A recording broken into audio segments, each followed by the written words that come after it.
ఆయన మధ్యవర్తి అనేక జన్మలకు న్యాయం తీర్చును. మనమైతే దేవుడైన యెహోవా నామం ఎల్లప్పుడూ స్మరించుకుంది.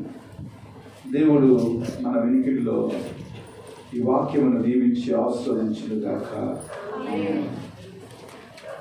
ఈరోజు మన ధ్యానాంశం ఏమిటంటే రానయ్యున్న క్రీస్తు యొక్క శాశ్వత రాజ్యం. రాబో క్రీస్తు యొక్క శాశ్వత రాజ్యం. ప్రియమైన దేవుని బిడ్డలారా, యేసుక్రీస్తు యొక్క పుట్టుకలో దేవుడు మనకు దాచి ఉంచిన ఆశీర్వాదాలు ఏమిటో, ఆయన యొక్క మొదటి రాకడలో మానవులకు వచ్చిన గొప్ప దీవెన ఏమిటో గతించిన వారంలో మనము ధ్యానం చేశాం.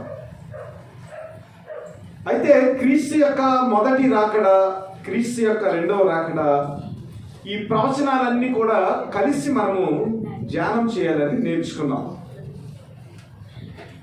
ఈరోజు పాఠ్యభాగంలో ఆయన రాజ్యము గురించిన వాగ్దానము,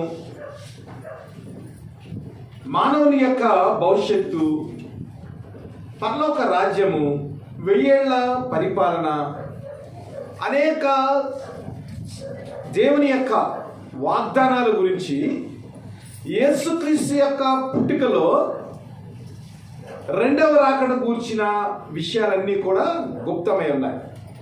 అంటే అంత్య దినాలలో ప్రభు అయిన యేసుక్రీస్తు వారు రాజ్యము శాశ్వతంగా ఎలా ఉంటుంది, ఆ రాజ్యంలో క్రీస్తును నమ్ముకున్న విశ్వాసుల యొక్క స్థితి ఏమిటి, అలాగే క్రీస్తును వ్యతిరేకించిన గర్విష్ఠులు ఎవరైతే ఉన్నారో, దుష్టులు ఎవరైతే ఉన్నారో వారి యొక్క కడ స్థితి ఎలా ఉంటుందో, ఇవన్నీ కూడా క్రీస్తు యొక్క మొదటి రాకడ, క్రీస్తు యొక్క రెండవ రాకడ, దీనికి సంబంధించిన వాగ్దానాలన్నీ కూడా ఏకకాలములో ప్రభు అయిన దేవుడు అంత్య దినములలో జరగబోయే సంభవాల గురించి రాశారు.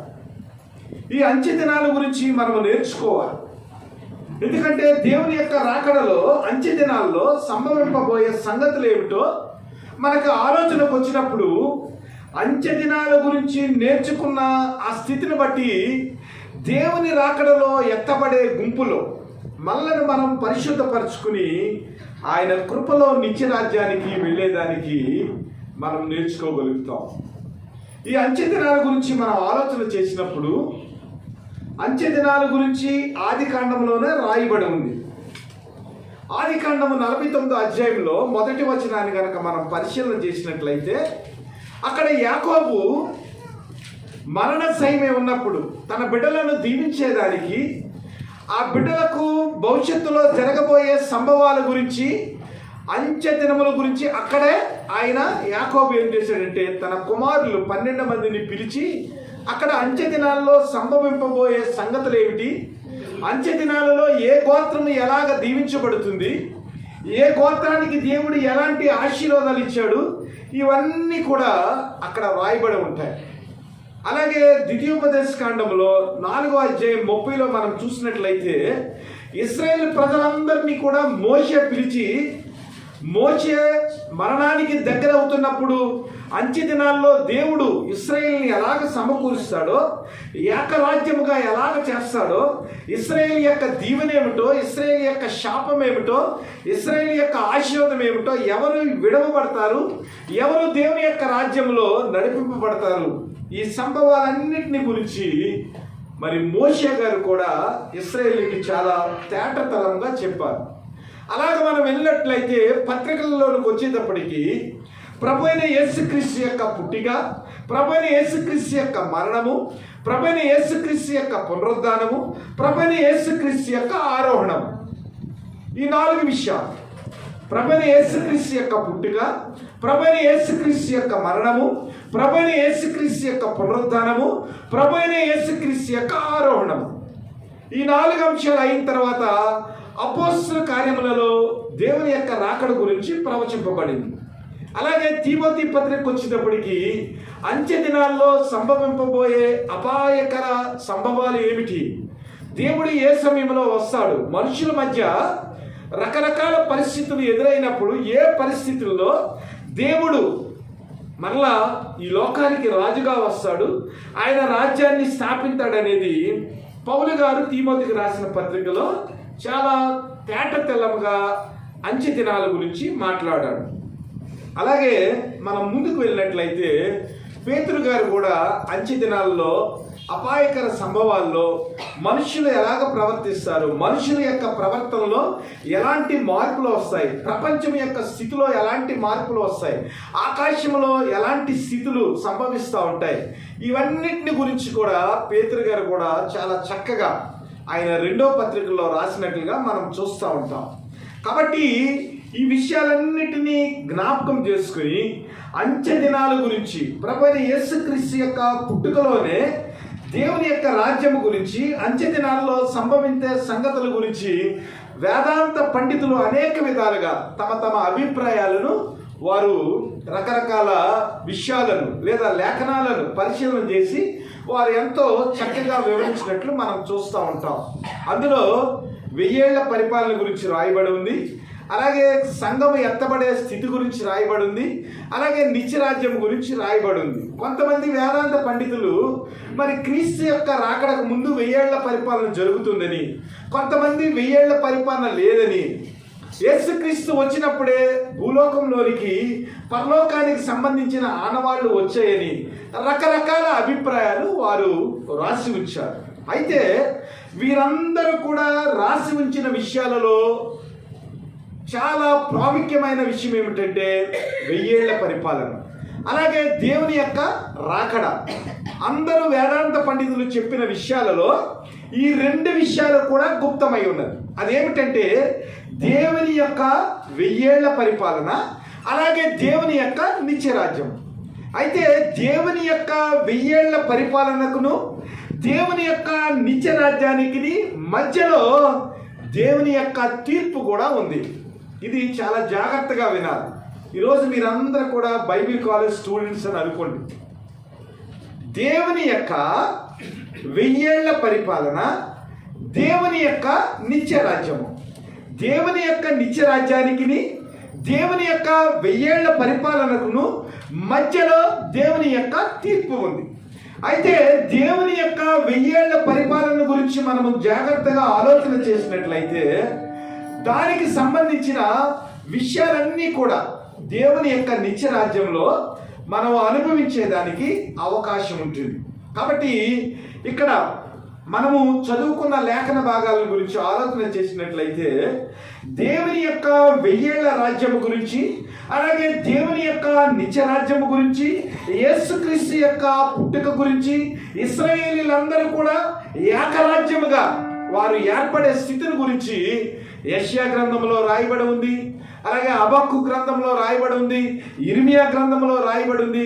అనేక దేవుని యొక్క ప్రవక్తల యొక్క గ్రంథాలలో యేసుక్రీస్తు యొక్క మొదటి పుట్టుక గురించి, యేసుక్రీస్తు యొక్క 1000 ఏళ్ల పరిపాలన గురించి, యేసుక్రీస్తు యొక్క తీర్పు గురించి, యేసుక్రీస్తు యొక్క నిత్యరాజ్యం గురించి రాయబడి ఉంది. అయ్యే ప్రవచనాలు మనము లూకా శుభవార్తలో చదువుకోవచ్చు, అలాగే దేవుని యొక్క పుట్టుక గురించి రాయబడిన మత్తయి శుభవార్తలో కూడా మనము జ్ఞాపకం చేసుకోవచ్చు. ఈ విషయాలన్నింటినీ కలిపి మనం ఏం చేయాలంటే ఈ రోజున చాలా షార్ట్ మెసేజ్గా, మరి మీకు ఎంతవరకు అర్థమవుతుందో నాకు తెలియదు కానీ చాలా జాగ్రత్తగా మనం విన్నట్లయితే చాలా విషయాలు మనము జ్ఞాపకం చేసుకోవచ్చు. అయితే థియలాజికల్ స్టడీస్లో 7 భాగాలుగా దీన్ని విభజించారు. 7 భాగాలుగా 7 డిస్పెన్సేషన్స్. ఈ 7 భాగాలలో 5 ప్రముఖమైన వ్యక్తులు దేవుని యొక్క ప్రజలను దేవుని రాజ్యానికి సిద్ధపరిచారు. చాలా జాగ్రత్తగా వినాలి. 7 యుగాలు లేదా 7 తరాలు లేదా 7 భాగాలుగా దేవుని యొక్క రాజ్యాన్ని వారు స్టడీ చేసి మనకు పొందుపరిచారు. అదేమిటంటే శాశ్వత కాలం నుంచి శాశ్వత కాలం, శాశ్వత కాలం నుంచి శాశ్వత కాలం. అంటే ఒక శాశ్వత కాలం ఏమిటంటే ఏదైనా వనములో మరి ఆదాము ఏ విధమైన పాపం చేయకుండా కొన్ని సంవత్సరాలు ఆయన జీవించాడు హవ్వతో కలిసి. ఈ సంవత్సరాలు ఎన్ని సంవత్సరాలు అనేది మనకు తెలియదు. అది కూడా శాశ్వత కాలం. చాలా జాగ్రత్తగా అర్థం చేసుకోవాలి. పాపము చేయకముందు మన ఆది తల్లిదండ్రులు ఎవరైతే ఉన్నారో ఆదాము అవ్వలు, వారు దేవుని యొక్క నిత్య రాజ్యములో అనగా ఏదైనా వనంలో వారు నివసించారు. ఆ కాలము ఎంత కాలం అనేది బైబిల్ గ్రంథంలో రాయబడలేదు. అలాగే ప్రభు అయిన యేసుక్రీస్తు వారు శాశ్వత రాజ్యం వచ్చిన తర్వాత తన ప్రజలందరినీ కూడా ఆయన ఏలతాడు. అది కూడా నిత్యరాజ్యము. ఆ నిత్యరాజ్యము ఎన్ని సంవత్సరాలు అనేది కూడా రాయబడలేదు. అంటే ఇప్పుడు మనము ఆలోచన చేసే సంగతులు ఏవైతే ఉన్నావో ఆ సంగతులన్నీ కూడా ఇటర్నిటీ టు ఇటర్నిటీ, అంటే శాశ్వత కాలం నుంచి శాశ్వత కాలం. ఈ శాశ్వత కాలం నుంచి శాశ్వత కాలం వరకు 7 డిస్పెన్సేషన్స్, అంటే ఒక 7 తరాలు అనుకోండి, 7 యుగాలు అనుకోండి, 7 భాగాలు అనుకోండి. ఈ 7 భాగాలలో 5 మంది వ్యక్తులు ఉన్నారు. ఈ 5 మంది వ్యక్తులు కూడా దేవుని యొక్క రాజ్యాన్ని గురించి ప్రజలను సిద్ధపరిచారు. చాలా జాగ్రత్తగా మీరు రాసుకోండి. మొదటిది ఏమిటంటే చాలా నిశ్శబ్ద కాలం, అంటే దేవునితో గడిపిన కాలము. ద టైమ్ ఆఫ్ ఇన్నోసెన్స్, అంటే ఏ విధమైన అరమరిక లేకుండా దేవునితో గడిపిన కాలము. The time of innocence. ఇది ఎవరు ఈ టైమ్ ఆఫ్ ఇన్నోసెన్స్లో ఎవరు జీవించారంటే ఆదాము అవ్వ, తండ్రి అయిన దేవుడు. టైమ్ ఆఫ్ ఇన్నోసెన్స్లో అంటే నిశ్శబ్ద కాలములో చాలా విధేయత కలిగి దేవునితో సహవాసం చేసిన కాలంలో ఆదాము అవ్వ ఉన్నారు. ఆ తర్వాత రెండో కాలం ఏమిటంటే ద టైమ్ ఆఫ్ కాన్సైన్స్, అంటే మనస్సాక్షిని ఆధారంగా చేసుకుని జీవించిన కాలం. అంటే ఏది తప్పో ఏది ఒప్పో మనస్సాక్షిని బట్టి జీవించిన కాలం. అది ఏ కాలం అంటే ఆదాము అవ్వ నుంచి మోసే ధర్మశాస్త్రం వచ్చే వరకు జీవించిన కాలం. ఈ కాలం ఏమిటి? కాన్సైన్స్, అంటే మనస్సాక్షిని బట్టి జీవించిన కాలం. ఇది ఎక్కడి నుంచి ఎక్కడి వరకు? ఆదాము నుంచి దేవుని యొక్క ధర్మశాస్త్రము వచ్చే వరకు. ఈ ప్రజలందరూ కూడా పాపం గురించి, దేవుని యొక్క నీతి గురించి ధర్మశాస్త్రం మీద ఆధారపడకుండా కేవలము మనస్సాక్షి మీద ఆధారపడి జీవించిన కాలం. ఇదే కాలం అంటే టైమ్ ఆఫ్ కాన్సైన్స్, అంటే మనస్సాక్షిని బట్టి జీవించిన కాలం. ఆ తర్వాత ధర్మశాస్త్రం వచ్చిన తర్వాత ప్రవక్తలు వీరందరూ కూడా దేవుని యొక్క నీతిని పాటించిన కాలం ఏమిటంటే హ్యూమన్ గవర్నమెంట్, అంటే మనుషులు దేవుని యొక్క ఆజ్ఞ చేత, దేవుని యొక్క పద్ధతి చేత వారు ఒక ప్రభుత్వాన్ని ఏర్పాటు చేసుకుని దేవుని యొక్క నీతిని వారు పాటించారు. ఇది ఒక కాలం. ఈ కాలం ఏమిటంటే the time of human government, అంటే మనుషులందరూ కూడా దేవుని యొక్క ధర్మశాస్త్రం ప్రకారము జీవించిన కాలం. ఆ తర్వాత మనం ఆలోచన చేసినట్లయితే ప్రామిస్, అంటే దేవుని యొక్క వాగ్దానం మీద గడిపిన కాలం. అంటే దేవుడు ఏదైతే వాగ్దానం చేశాడో ఆ వాగ్దానం ప్రకారము ప్రజలను ఏలటానికి శాశ్వతమైన ఒక రాజు వస్తాడు. ఆ రాజు ఇశ్రాయేలీయులను దాస్యం నుంచి విడిపిస్తాడు, పాపము నుంచి విడిపిస్తాడు. విడిపించి తన రాజ్యానికి తన ప్రజలను తీసుకుని వెళ్తాడు. ఇదేమిటి? వాగ్దాన కాలం, టైమ్ ఆఫ్ ప్రామిస్, వాగ్దాన కాలం. ఆ తర్వాత ఈ వాగ్దానాన్ని దేవుని యొక్క ధర్మశాస్త్రాన్ని కలిపి జీవించిన కాలం ఒక కాలము. దేవుని యొక్క వాగ్దానాన్ని, దేవుని యొక్క చట్టాన్ని లేదా ధర్మశాస్త్రాన్ని కలిపి జీవించిన ఒక కాలం ఉంది. ఆ కాలము ఏ కాలం ఏమిటంటే ప్రవక్తలను దేవుని యొక్క మరణం వరకు ఉన్న కాలం. ప్రవక్తలు, అలాగే యేసుక్రీస్తు మరణం వరకు ఉన్న కాలం. ఆ కాలం ఏమిటనమాట? ప్రామిస్, అంటే దేవుని యొక్క వాగ్దానము, దేవుని యొక్క ధర్మశాస్త్రము కలిపి జీవించిన కాలం. ఇదొక కాలం అన్నమాట. ఇంకా ఆ తర్వాత చూసినట్లయితే ఇప్పుడు మనం జీవిస్తున్న కాలం ఏమిటంటే ద టైమ్ ఆఫ్ గ్రేస్, అంటే కృపాకాలం. ఎవడు తప్పు చేసినప్పటికీ, ఎవడు నీతి తప్పినప్పటికీ దేవుని యొక్క రక్తమాంసాల్లో పాల్గొని వారు ఇష్టం వచ్చినట్లు జీవించినప్పటికీ కూడా దేవుని యొక్క కృపలో మనం జీవిస్తున్నాము కాబట్టి దేవుని యొక్క ఉగ్రత మన మీద రావటం లేదు.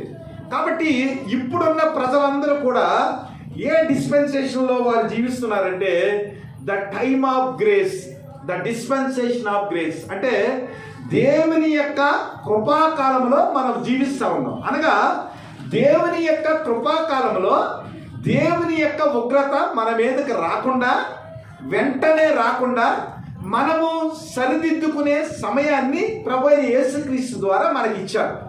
దీన్ని ద టైమ్ ఆఫ్ గ్రేస్, అనగా సంఘము కట్టబడిన కాలం, అంటే సంఘకాలం. దేవుని యొక్క కృపాకాలం ఏమిటి? సంఘకాలం. ఈ సంఘకాలంలో ఎవరు కూడా దేవుని యొక్క ఉగ్రతకు బలవరు, కానీ వారు ఏం చేస్తారంటే దేవుని యొక్క క్షమాపణ పొందుకునేదానికి దేవుడు మనకిచ్చిన దీర్ఘకాలం. కాబట్టి ద డిస్పెన్సేషన్ ఆఫ్ గ్రేస్ అన్నమాట. ఇది అర్థం చేసుకోవాలి. ఆ తర్వాత దేవుని యొక్క తీర్పు వస్తుంది, దేవుని యొక్క 1000 ఏళ్ల పరిపాలన వస్తుంది, ఆ తర్వాత దేవుని యొక్క నిత్య రాజ్యం వస్తుంది. ఇది ఆఖరిని జరిగే సంభవం. ఆ సంభవం ఏమిటంటే దేవుని యొక్క శాశ్వత రాజ్యం, the dispensation of king of the lord Jesus Christ. దీన్ని మీరు జ్ఞాపకం చేసుకోవాలి. ఎందుకు చెప్పాను?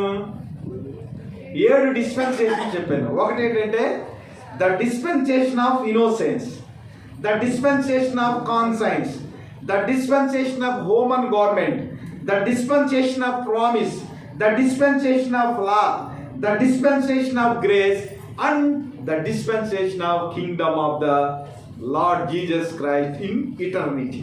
శాశ్వతమైన దేవుని యొక్క కాలం. ఇన్ని కాలాలు ఉన్నాయి. ఇవన్నిటినీ ధ్యానం చేసేదానికి నాకు చాలా రోజులు పట్టింది. రాత్రి కన్ను బాగోలేదు, అయినప్పటికీ కూడా కళ్ళు కారుతానే ఉన్నాయి. ఇంచుమించుగా తెల్లవారుజామున లేచి ఇవన్నిటినీ మళ్ళా రాసుకున్నా.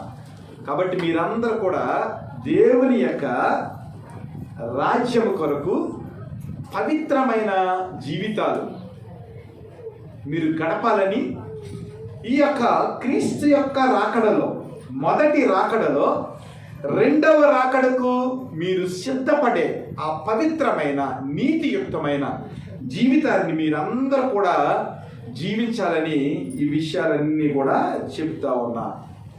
అయితే మనం చదువుకున్న వాక్య భాగంలో మీకా గారు ఏం చేశారంటే ఇక్కడ 1000 ఏళ్ల పరిపాలన గురించి, 1000 ఏళ్ల పరిపాలనలో దేవుని యొక్క ప్రేమ ఎలా ఉంటుంది, ఈ లోకాన్ని దేవుడు ఏలుతా ఉన్నప్పుడు 100 సంవత్సరాలు ప్రభువైన యేసుక్రీస్తు వారు దేవుని యొక్క ప్రేమను ఈ లోకానికి పంచుతా ఉన్నప్పుడు ప్రజల యొక్క సంతోషకరమైన స్థితి ఎలా ఉంటుంది, ప్రజలు ఏ విషయంలో వారు ఆనందిస్తారు, దేవుని యొక్క రాజ్యం యొక్క ఆ సాదృశ్యము ఈ లోకంలో ప్రభువైన యేసుక్రీస్తు వారు 1000 ఏళ్ల పరిపాలనలో వచ్చినప్పుడు ప్రజల యొక్క సంతోష స్థితి ఎలా ఉంటుంది, కులమతాలు లేకుండా, వైషమ్యాలు లేకుండా, భేదాలు లేకుండా దేవుని యొక్క నిజమైన శాంతిని, సమాధానాన్ని ప్రభువైన యేసుక్రీస్తు వారు 1000 ఏళ్ల పరిపాలనలో మనకు మాదిరికరమైన ఆ క్రీస్తు నిత్యరాజ్యం యొక్క ఆ మాదిరిని ఎలాగ ఆయన చూపిస్తాడనేది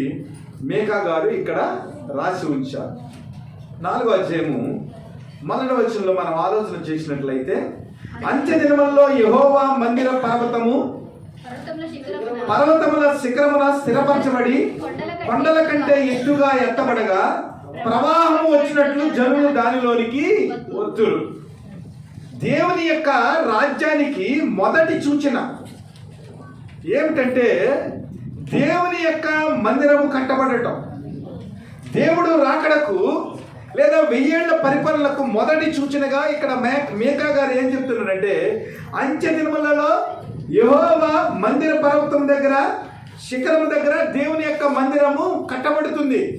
ఆ కట్టబడినప్పుడు దేవుని యొక్క ప్రజలు ఎవరైతే ఉన్నారో ఈ ప్రజలందరూ కూడా దేవుని యొక్క మహిమని తెలుసుకుని, దేవుని యొక్క నీతిని తెలుసుకుని, దేవుని యొక్క రాజ్యాన్ని తెలుసుకుని వీరందరూ ఏం చేస్తారంటే తండోపతండాలుగా దేవుని యొక్క మందిరంలోనికి, దేవుని ఆరాధన చేసేదానికి వీరందరూ కూడా సియోను మందిరానికి వచ్చేస్తారు. వచ్చిన తర్వాత ఏమవుతుందంటే, ఆ కాలమున అన్యజనులు అనేకులు వచ్చి సియోనులో నుండి ధర్మశాస్త్రమును, యెరూషలేములో నుండి యెహోవా వాక్కును బయలుదేరును. యాకోబు దేవుని మందిరమునకు, యెహోవా పర్వతమునకు మనం వెళ్ళుదము రండి, ఆయన తన మార్గముల విషయమై మనకు బోధించును, మనము ఆయన త్రోవలలో నడుచుకుందామని చెప్పుకుందు. అంటే ఏమవుతుందంటే, దేవుని యొక్క మందిరము కట్టబడిన తర్వాత, దేవుని యొక్క ఆరాధన సియోను మందిరములో పునరుద్ధరించబడిన తర్వాత ప్రపంచ ప్రజలందరూ కూడా దేవుని వైపు ఆకర్షితులవుతారు. దేవుని వైపు ఆకర్షితులైన తర్వాత ప్రపంచ మొత్తానికంతటికీ కూడా దేవుని యొక్క సువార్త ఏమవుతుందంటే కేవలము యెరూషలేము నుంచి అందరికీ ప్రకటింపబడుతుంది. అర్థం చేసుకోవాలి.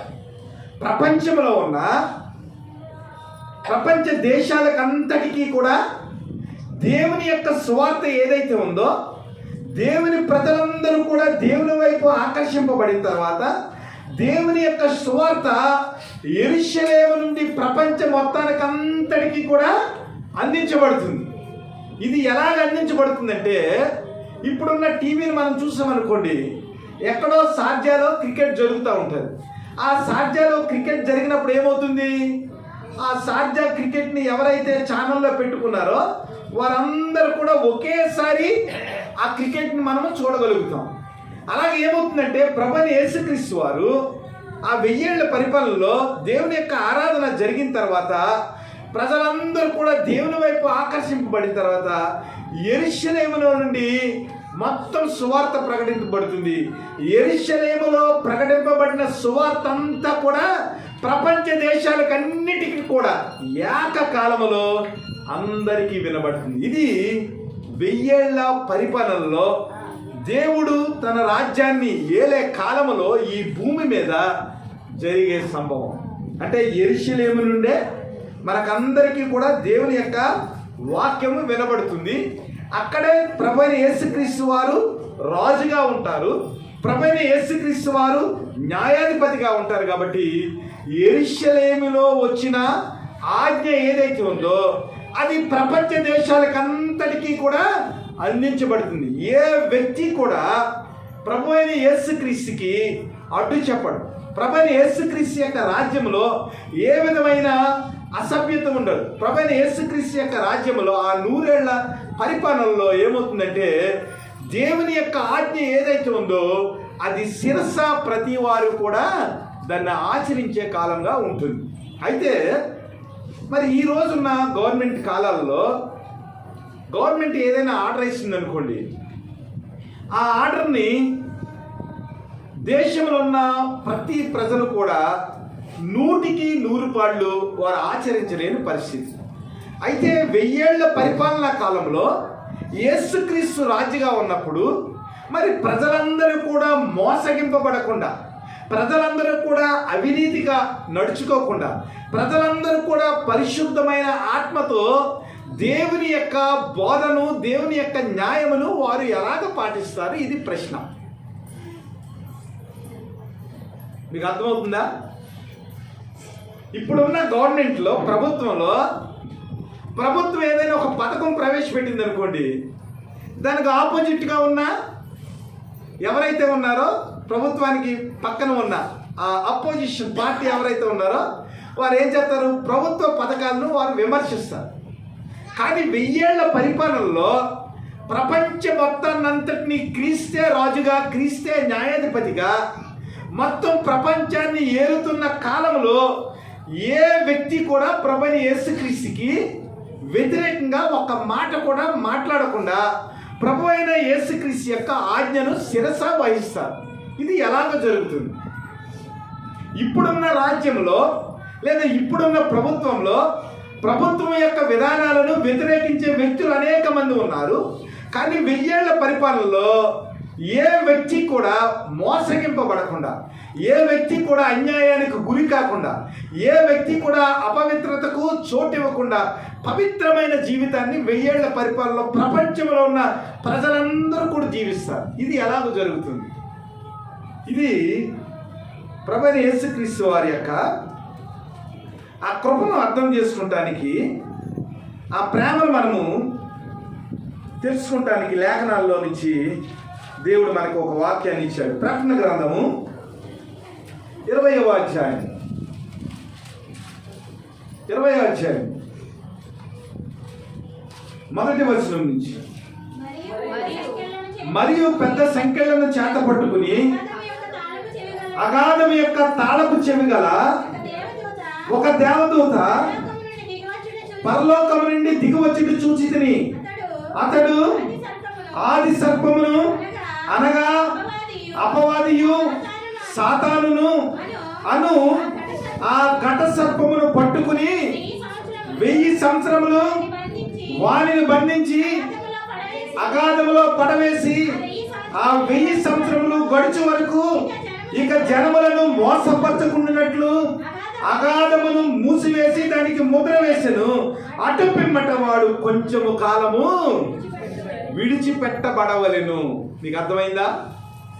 ప్రభువైన యేసుక్రీస్తు వారి 1000 ఏళ్ల పరిపాలనలో ఏమవుతుందంటే, ప్రజలందరూ ఎందుకు ఆలోచన చేస్తారంటే, దేవుని చేత ఎందుకు ఆకర్షింపబడతారంటే, దేవుని మందిరంలో దేవుని యొక్క ఆ ప్రేమను అర్థం చేసుకుని దేవుణ్ణి నిరంతరం ఎందుకు ఆరాధిస్తారంటే, ఏదేను వనములో ఈ డిస్పెన్సేషన్ గురించి ఎందుకు చెప్పానంటే, innocence, the time of innocence అంటే మనుషులందరూ కూడా చాలా దేవుని యొక్క ప్రేమలో నడుస్తున్న కాలంలో ఏమైందంటే, దేవుని యొక్క ప్రణాళిక నుంచి తప్పించడానికి ఆది సర్పం ఏదైతే ఉందో, ఘట సర్పం ఏదైతే ఉందో, ఆ ఘట సర్పము అవ్వను మోసగించి దేవుని యొక్క ప్రేమను అనుభవించకుండా ఏదైనా వనములో నిత్యత్వంలో వారు జీవించకుండా ఉండేదానికి ఆ అపవాదం ఏం చేసిందంటే, మన ఆది తల్లిదండ్రులను మోసపురిచి ఏదైనా వనము నుంచి మనల్ని బయటికి రప్పించింది. అక్కడి నుంచి మనుషుల మీద శాపం వచ్చింది, మనుషుల్లో మోసం వచ్చింది. అక్కడి నుంచి మనుషులు చంపే ఆ స్థితి, అంటే తన తమ్ముడైన ఏబేలును తన అన్నయ్య అయిన కయ్యేను చంపే స్థితి. ఈ స్థితి గురించే మనం తీమోతు పత్రికలో అంచె దినములలో అపాయకర కాలములు, ఒకడినొకడు ద్వేషిస్తాం, తల్లిదండ్రులను దూషిస్తాం, అలాగే వ్యభిచార స్థితిలోనికి వెళ్ళబడతాం. ఇవన్నీ కూడా ఎక్కడి నుంచి వచ్చినవి? ఏదేను వనములో ఆది తల్లిదండ్రులైన అవ్వను ఆది సర్పము ఘట సర్పమైన సాతాను మోసగించినప్పుడు ఏమైందంటే, మనుష్యుల యొక్క జీవితాల్లో పాపం వచ్చింది, మనుషుల్లో అబద్ధం వచ్చింది, మనుషుల్లో నరహత్య వచ్చింది, మనుషుల్లో వ్యభిచారం వచ్చింది. దేవునికి వ్యతిరేకమైన ప్రతి స్థితి కూడా ఆది ఘట సర్పమైన ఆ సాతాను మన తల్లిదండ్రులను మోసపరచడం వల్ల ఏమైందంటే, మన జీవితాల్లో అపవిత్రత వచ్చింది. కాబట్టి 1000 ఏళ్ల కాలంలో ఏమవుతుందంటే, ఏదైతే సాతాను మనల్ని మోసపుచ్చిందో, ఏదైతే సాతాను మనలను అపవాదికి మనకి చోటిచ్చేలాగా మన మనస్సును మార్చిందో, ఆ స్థితిని ఏం చేస్తుందంటే, పరలోకం నుంచి దేవదూత వచ్చి ఏం చేస్తుందంటే, ఆ ఆది సర్పము అనగా అపవాదియు సాతానును అను ఆ ఘట సర్పమును పట్టుకుని 1000 సంవత్సరములు వాడిని బంధించి అగాధ స్థలములో పడవేసి ఆ 1000 సంవత్సరములు గడుచు వరకు ఇక జనములు మోసపరచకుండానట్లు అగాధమును మూసివేసి దానికి ముద్ర వేశాను. అటు పిమ్మట కొంచెం కాలము విడిచిపెట్టబడి, అంటే ఈ 1000 సంవత్సరాలు కూడా ఈ సాతాను మనుషులను మోసపరచకుండా దేవదూత ఏం చేస్తుందంటే, అగాధములో వాడిని పడవేసి సంఖ్యలతో బంధించి తాళం వేసి ఆ తాళాన్ని ఏం చేస్తుందంటే దేవదూత తన దగ్గర ఉంచుకుంటుంది. కాబట్టి ఈ 1000 ఏళ్ల పరిపాలనలో సాతాను ఎవరిని మోసపుచ్చదు గనక ప్రజలందరూ కూడా దేవుని యొక్క రాజ్యంలో ఆ 1000 ఏళ్ల కాలంలో సంతోషంగా ఉంటారు. ఇది శాశ్వత రాజ్యానికి, క్రీస్తు మనలను పరిపాలించే ఆ రాజ్యానికి 1000 ఏళ్ల పరిపాలన ఒక సాదృశ్యంగా దేవుడు ఈ భూమి మీద 1000 సంవత్సరాలు ఆయన పరిపాలన చేస్తారు. కాబట్టి ఆ పరిపాలనా కాలంలో ఎవ్వరు కూడా దేవునికి వ్యతిరేకమైన పనులు చేయరు, అబద్ధమాడరు, వ్యభిచారం చేయరు, జంతువులు కూడా దెబ్బలాట్టుకోవు. కేవలము దేవుని యొక్క సమాధానము ఆ కాలంలో 1000 ఏళ్ల పరిపాలనలో ఉంటుంది. ఇక్కడ ఆ 1000 ఏళ్ల పరిపాలన ఎలా ఉంటుందో ఒకసారి మనం చూసినట్లయితే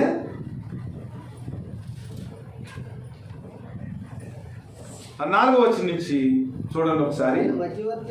అంతటా సింహాసనమును చూచితిని, వాటి మీద ఆసీనుల ఇంటి వారికి విమర్శన చేయటకు అధికారం ఇవ్వబడును, మరియు క్రూరముఖంకైనను దాని ప్రతిమకైనను నమస్కారం చేయక తమ నొసళ్ళ యందు గాని చేతుల యందు గాని దాని ముద్ర వేయించుకొనని వారిని యేసు విషయమై తామిచ్చిన సాక్ష్యము నిమిత్తమును దేవుని వాక్యము నిమిత్తమును శిరచ్ఛేదనం చేయబడిన వారి ఆత్మలను చూస్తుంది.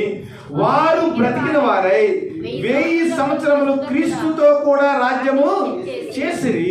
ఆ 1000 సంవత్సరములు గడుచు వరకు కడమ మృతులు బ్రతకలేదు. ఇది మొదటి పునరుద్ధానం. అంటే 1000 ఏళ్ల పరిపాలన అయిన తర్వాత 1000 ఏళ్ల పరిపాలన అయిన తర్వాత ఆ పరిపాలనలో క్రీస్తుతో పాటు ఎవరు పరిపాలన చేస్తారంటే దేవుని గురించి సాక్ష్యము చెప్పిన వారు, దేవుని రాజ్య వ్యాప్తి కొరకు తమ శిరస్సులను ఖండించుకున్నవారు, వీరందరూ కూడా దేవుని రాజ్యంలో దేవునితో పాటు దేవుని సింహాసనం మీద క్రీస్తుతో కూడా 1000 ఏళ్ళు పరిపాలన చేస్తారు. ఈ పరిపాలన చేసిన తర్వాత ఏమవుతుందంటే దేవుని యొక్క మొదటి పునరుద్ధానం జరుగుతుంది. ఈ మొదటి పునరుద్ధానంలో ఉన్న వ్యక్తులు ఎవరైతే ఉన్నారో వారే దేవుని యొక్క 1000 ఏళ్ల పరిపాలనలో రాజ్యం చేసేవారు. వీరందరూ కూడా దేవుని యొక్క రాజ్యం గురించి సాక్ష్యం ఇచ్చిన వారు, దేవుని కొరకు బ్రతికిన వారు. వారే ఏం చేస్తారంటే 1000 ఏళ్ల పరిపాలనలో దేవునితో పాటు రాజ్యం చేస్తారు. దీని గురించి రిఫరెన్స్ మనం చూసినట్లయితే మొదటి పునరుద్ధానానికి రెండవ పునరుద్ధానానికి మధ్యకాలం 1000 సంవత్సరాలు. యోహాను సువార్త 5వ అధ్యాయంలో మీరు ఇంటికి వెళ్ళి చదువుకున్నట్లయితే మొదటి పునరుద్ధానము రెండవ పునరుద్ధానానికి మధ్యలో 1000 ఏళ్ల పరిపాలన జరుగుతుంది. ఆ 1000 ఏళ్ల పరిపాలనలో దేవునితో పాటు రాజ్యం చేసేవారు, దేవుని కొరకు సాక్ష్యం చెప్పిన వారు, దేవుని కొరకు హతసాక్షులుగా ఉన్నవారు, వీరందరూ కూడా దేవుని సింహాసనం మీద పరలోక రాజ్యము యొక్క ఆ మాదిరిని 1000 ఏళ్ల కాలంలో వారందరూ కూడా మనల్ని పరిపాలించే ఒక స్థితి ఉంటుంది. ఆ స్థితి గురించే మేకా గారు ఇక్కడ రాశారు. ఆ స్థితిలో ఎలా ఉంటారంటే ప్రభువు న్యాయాధిపతిగా ఉంటాడు, శాంతి సమాధానాలు ఉంటాయి, భద్రత నివసిస్తుంది, అలాగే దేవుని యొక్క కాపుదల ఉంటుంది. లోకంలోని ప్రజలందరూ కూడా ఆధ్యాత్మికంగా చైతన్యవంతులు అవుతారు. ఎందుకంటే ఇక మోసపురిచే ఆత్మ ఉండదు కాబట్టి, అవినీతి ఉండదు కాబట్టి, వ్యభిచారం ఉండదు కాబట్టి 1000 ఏళ్ల పరిపాలనలో ఉన్న ప్రజలందరూ కూడా దేవుని యొక్క ఆ ఆజ్ఞల పట్ల వారు ఏం చేస్తారంటే పవిత్రులై ఆధ్యాత్మికంగా ప్రతి వారు కూడా బలపడతారు. ఆ బలపడిన తర్వాత ఇశ్రాయేలీయుల యొక్క రాజ్యము విస్తరింపబడుతుంది, స్థిరపరచబడుతుంది. ఆ విషయాల గురించి దేవుడు ఇక్కడ కొన్ని మాటలు మనకు రాసి ఉంచాడు.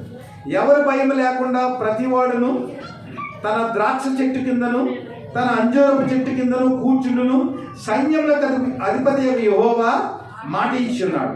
సకల జనములు తమ తమ దేవతల నామమును స్మరించుకుంటూ నడుచుకుందురు. మనమైతే మన దేవుడైన యెహోవా నామమును ఎల్లప్పుడూ స్మరించుకుందుము. తర్వాత 3వ వచనంలో ఆయన మధ్యవర్తి అనేక జనములకు న్యాయము తీర్చును, దూరమున నివసించు బలము గల అన్ని జనులకు తీర్పు తీర్చును. వారు తమ ఖడ్గములను నాగటి నక్కులుగాను తమ ఈటలను మచ్చుకొత్తులుగాను సాగగొట్టుకుందురు. జనం మీదకి జనము, ఖడ్గం మీదకి ఖడ్గము ఎత్తకుందురు. యుద్ధము చేయ నేర్చుకుంటా జనులిక మానివేదు. ఎందుకంటే సాతాను లేదు కాబట్టి కలహాలు ఉండవు, సాతాను లేదు కాబట్టి యుద్ధాలు ఉండవు, సాతాను లేదు కాబట్టి ఏ విధమైన వైషమ్యాలు ఉండవు. యేసుక్రీస్తు యొక్క రాజ్యములో ఎంత గొప్పగా ఉంటుందంటే 1000 ఏళ్ల పరిపాలనలో. ఇక్కడ ఒక టెక్నికల్ మాట మనకు అర్థం కాని మాటల 5వ వచనం ఒకసారి చూడండి. సకల జనములు తమ తమ దేవతలను తమ తమ దేవతల నామమును స్మరించుకునుచు నడుచుకుందురు. మనమైతే మన దేవుడైన యెహోవా నామమును నెల్లప్పుడూ స్మరించుకుందు. ఇక్కడ ఒక ఆలోచన మనం చేయాలి. అదేమిటంటే, ఇప్పుడున్న గవర్నమెంట్ పరిస్థితుల్లో క్రైస్తవులు స్వేచ్ఛగా ఆరాధించుకునేదానికి ఏ విధమైన అవకాశం లేదు. మీరు ఆలోచన చేయండి. అనేక రాష్ట్రాల్లో క్రీస్తును ప్రకటిస్తూ ఉంటే, దేవుని యొక్క సువార్తను చెప్తూ ఉంటే, ఇప్పుడు ఏం చేస్తున్నారు? ఇప్పుడున్న ప్రభుత్వాలు క్రైస్తవులకి వ్యతిరేకమైన చర్యలు తీసుకుంటా ఉన్నారు. అనేక ప్రాంతాలలో, అనేక దేశాలలో, మొన్న జరిగిన పరిస్థితుల్లో నైజీరియాలో, ఆఫ్రికాలో, అనేక ప్రాంతాల్లో అనేక మంది క్రైస్తవుల్ని సువార్త ప్రకటిస్తున్న దేవుని బిడ్డలను ఏం చేశారంటే చంపేశారు. అంటే ఈ లోకం యొక్క స్థితి ఎలా ఉంది? దేవుని యొక్క రాజ్యాన్ని పరిపాలించేటప్పుడు, దేవుని యొక్క సువార్తను ప్రకటించేటప్పుడు అనేక రకాల కులమత భేదాలు, అనేక రకాల దేశాల మధ్య భేదాలు, అనేక వైషమ్యాలు ఇలాగ జరిగి ఏమవుతుందంటే, దేవుని యొక్క సువార్త ప్రకటింపబడకుండా ఈ రాజ్యం యొక్క నాయకులు ఎవరైతే ఉన్నారో వారందరూ కూడా క్రీస్తుకి వారు అడ్డంకులుగా ఉన్నారు. కానీ 1000 ఏళ్ల పరిపాలనలో ఏమవుతుందంటే, దేవుని యొక్క ప్రేమ ఎలా ఉంటుందంటే, దేవుని నమ్ముకున్న ప్రజలందరూ కూడా దేవుని ఏం చేస్తారు? స్మరిస్తూ ఉంటారు, దేవుని ఆరాధిస్తూ ఉంటారు. కానీ దేవుని నమ్మకుండా ఈ లోకంలో అనేక మంది వ్యక్తులు క్రైస్తవ విశ్వాసంలో లేకుండా అనేక రకాల దేవతలను వారు పూజిస్తూ ఉన్నారు. ఐగుప్తులో కొంతమంది దేవతలను పూజించారు. అలాగే కొన్ని దేశాల్లో కొంతమంది దేవతలను పూజించారు. కానీ 1000 ఏళ్ల పరిపాలనలో దేవుడిచ్చే స్వేచ్ఛ ఏమిటి తెలుసా?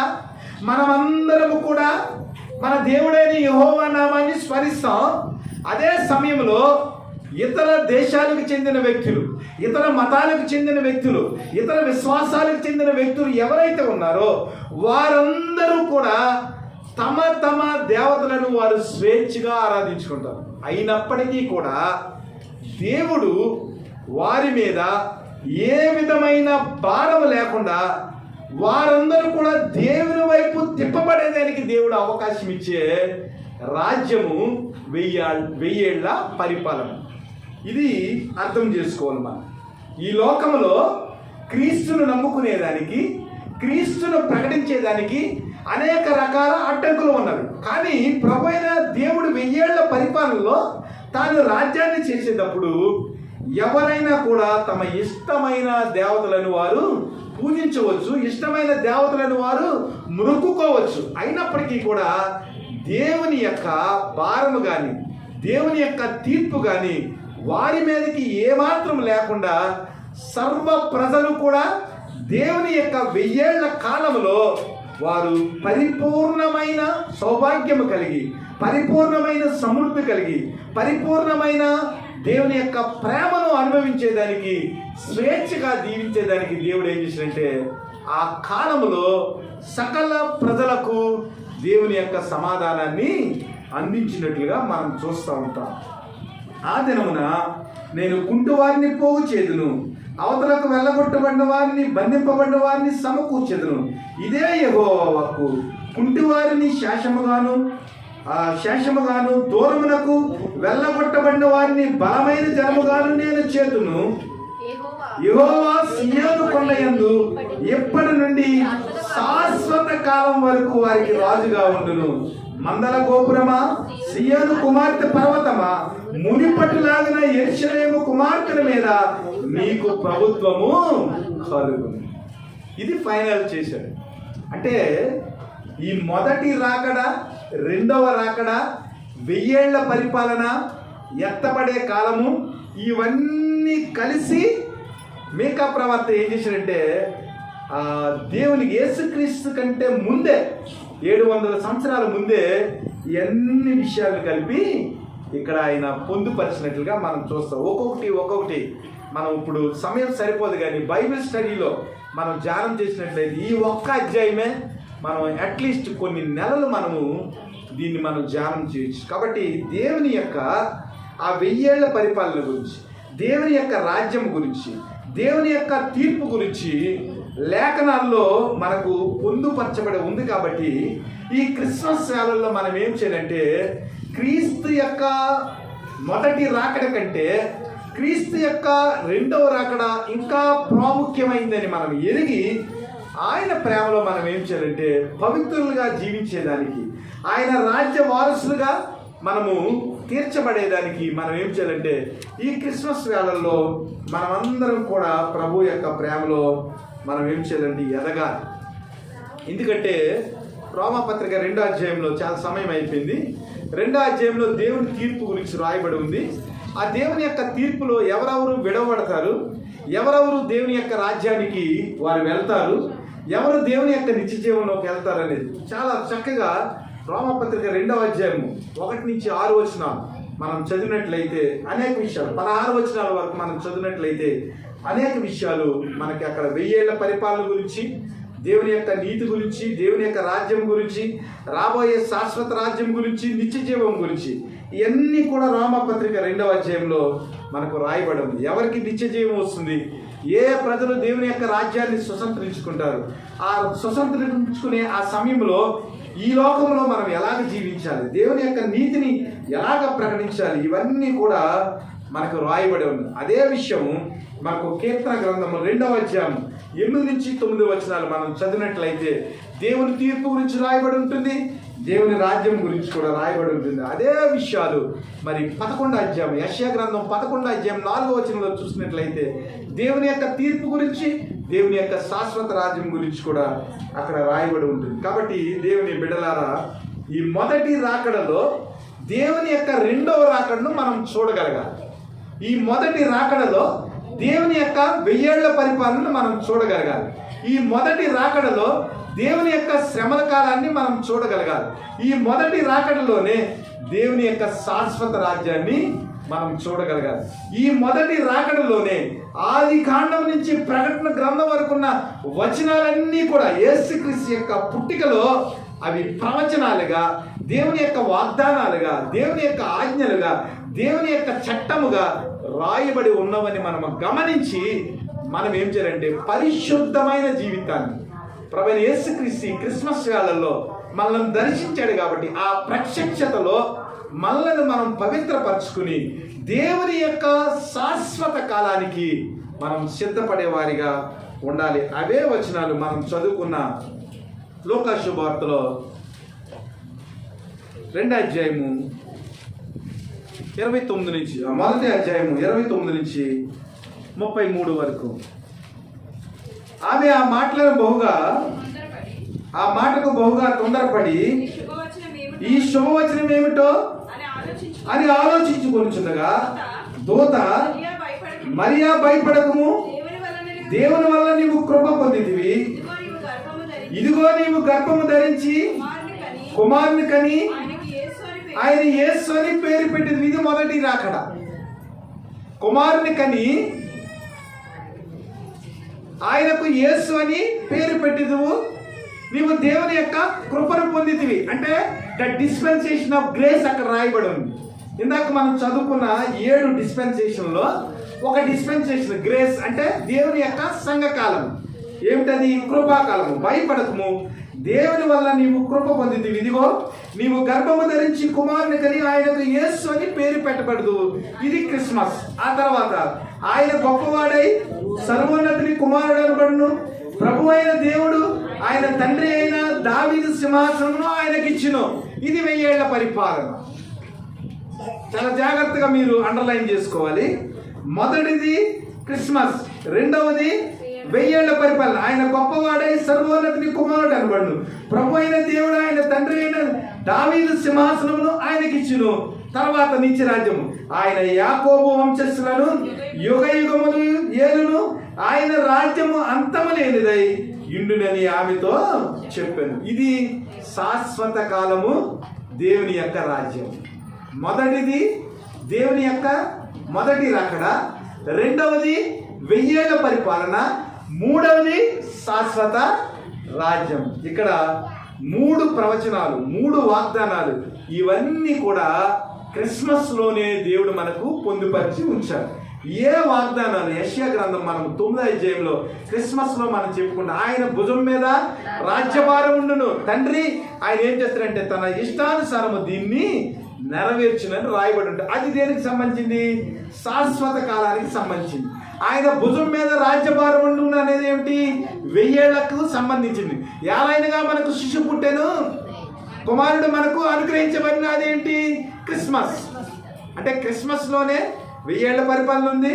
క్రిస్మస్లోనే దేవుని యొక్క శాశ్వత రాజ్యాన్ని కూడా దేవుడు మనకి ఏం చేశాడంటే పొందుపరిచి ఉంచాడు. అలాగే ఆయన యొక్క తీర్పును కూడా క్రిస్మస్లోనే ఆయన పొందుపరిచి మనకు ఉంచాడని మనము జ్ఞాపకం చేసుకోవాలి. దీని గురించి ఆలోచన చేసినట్లయితే యెషయా గ్రంథము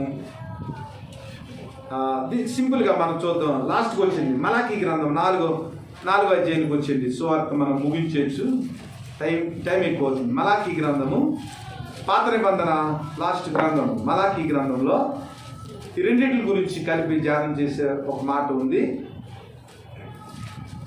17వ వచనం నుంచి చదవండి. 3వ అధ్యాయం 17వ వచనము, 4వ అధ్యాయం 1వ వచనం. నేను నియమింపబడబోవు దినము రాగా వారు నా వారై నా స్వకీయ సాంపత్యమైందురు. తండ్రి తన్ను సేవించి కుమారుని కనికరించినట్లు నేను వారిని కనికరించునని సైన్యములకు అధిపతియగు యెహోవా సెలవిచ్చుచున్నాడు.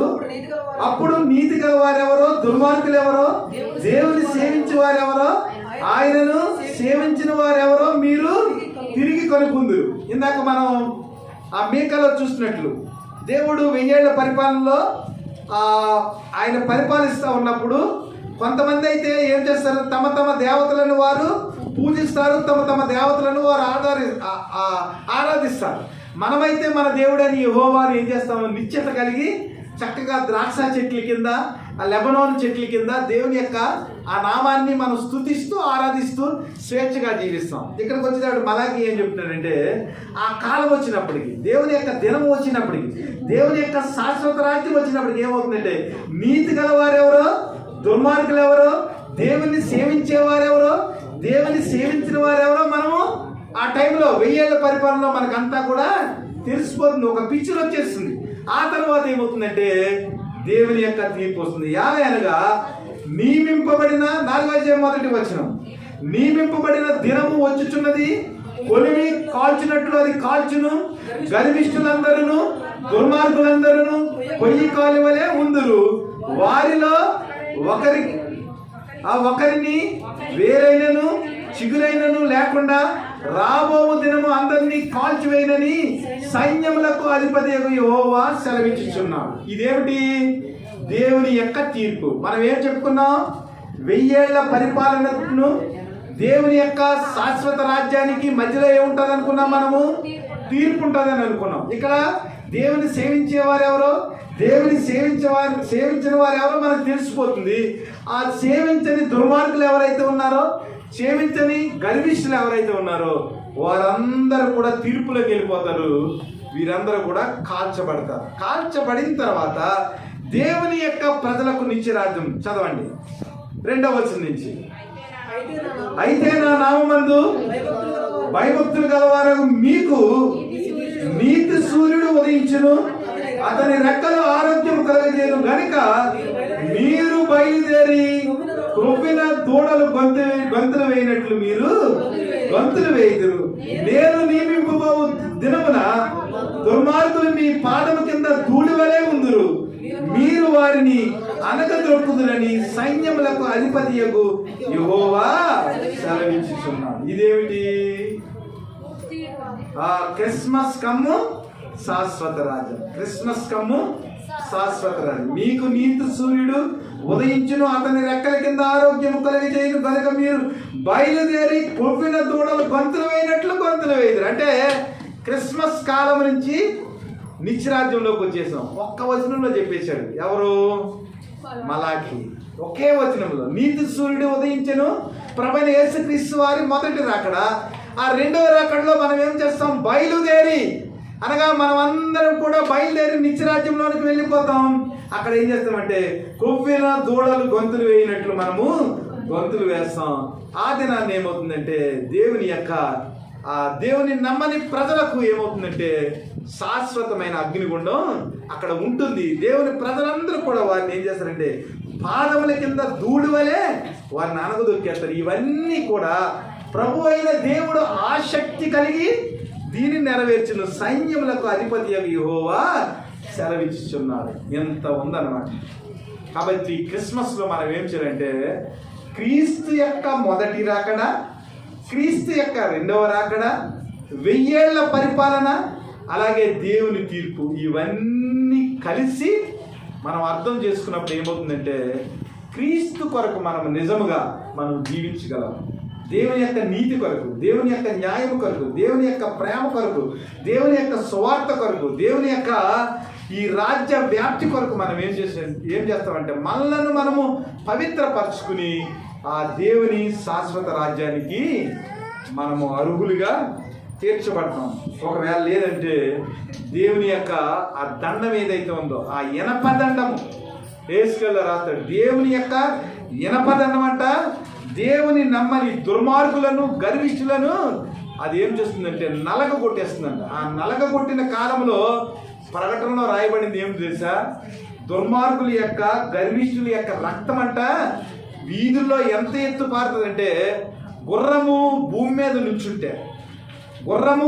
నుంచుంటే ఎంత ఎత్తు ఉంటుందో అంత ఎత్తు దేవుని నమ్మని గర్విష్ఠుల యొక్క, దేవుని మీద తిరగబడిన దుర్మార్గుల యొక్క రక్తం అంట కాలవ వలె ప్రవహిస్తుందండి. ఇది దేవుని యొక్క తీర్పు. కాబట్టి దేవుని బిడ్డలారా, దేవుని యొక్క ఆ ఉగ్రతలోనికి మనం రాకుండా దేవుని యొక్క ప్రేమను మనము అర్థం చేసుకుని మన జీవితాన్ని మనం ఏం చేయాలి? ఈ క్రిస్మస్ వేళల్లో దేవుడు మనల్ని దర్శించాడని మనం ఏం చేయాలంటే పాప విమోచన పొందామని, దేవుని యొక్క ప్రేమలో మనము ఉన్నామని, ఆయన రక్తంలో కడగబడ్డామని, ఆ దేవుని రెండో ప్రత్యక్షత కొరకు మనం ఏం చేయాలంటే సిద్ధపాటు కలిగి ఉండాలి. ప్రకటన గ్రంథం 14వ అధ్యాయం అయిపోయింది. 18వ వచనంలో మరి యొక్క దూత బలిపీఠం నుండి వెడలి వచ్చెను. అతడు అగ్ని మీద అధికారం నొందినవాడు. అతడు వాడి అయిన కొడవలి గలవానిని గొప్ప స్వరముతో పిలిచి, భూమి మీద ఉన్న ద్రాక్ష పండ్లు పరిపక్వమైనవి, వాడి అయిన నీ కొడవలి పెట్టి గెలలు కోయమని చెప్పాను. కాగా ఆ దూత తన కొడవలిని భూమి మీద వేసి భూమి మీద ఉన్న ద్రాక్ష పండ్లను కోసి దేవుని కోపమును ద్రాక్షల పెద్ద తొట్టులో వేసెను. ఆ ద్రాక్షల తొట్టి పట్టణమునకు వెలుపల త్రొక్కబడెను. 100 కోసుల దూరము గుర్రముల కళ్ళెం మట్టుకు ద్రాక్షల తొట్టిలో నుండి రక్తము ప్రవహించెను. సరే, దేవుని ఉగ్రత. పరలోకం నుంచి దేవదూత వచ్చి వారందరిని ఏం చేస్తుందంటే గెలలు పోసినట్లు, ద్రాక్ష గెలలు పోసినట్లు కోసివేసి దేవుని యొక్క ఉగ్రత తొట్టిలో వారందరినీ తొక్కేస్తే ఆ ద్రాక్ష రసం ఎంత ఉంటుందంటే మరి 100 కోసుల దూరము గుర్రము ఆ ఎత్తులో ఏం చేస్తుందంటే ఆ తొట్టెలో నుంచి, అంటే దేవుని యొక్క ఆ ఉగ్రత తొట్టిలో నుంచి దుర్మార్గుల యొక్క, గర్విష్ఠుల యొక్క రక్తం ఏం చేస్తుందంటే ఆ ప్రవాహం యెరూషలేములో అది పారుతుంది. కాబట్టి ఈ ఉగ్రతను మనం తప్పించుకుని క్రీస్తు యొక్క రెండవ రాకడకు మనం సిద్ధపడే వ్యక్తులుగా మన జీవితాలను మనము నడిపించుకుందాం. అట్టి కృప దేవుడు మనకు దయచేసి మనల్ని దీవించి ఆశీర్వదించి రానయ్యున్న క్రీస్తు యొక్క శాశ్వత రాజ్యంలోనికి మనకు అర్హులుగా చేయునుగాక. ఆమేన్.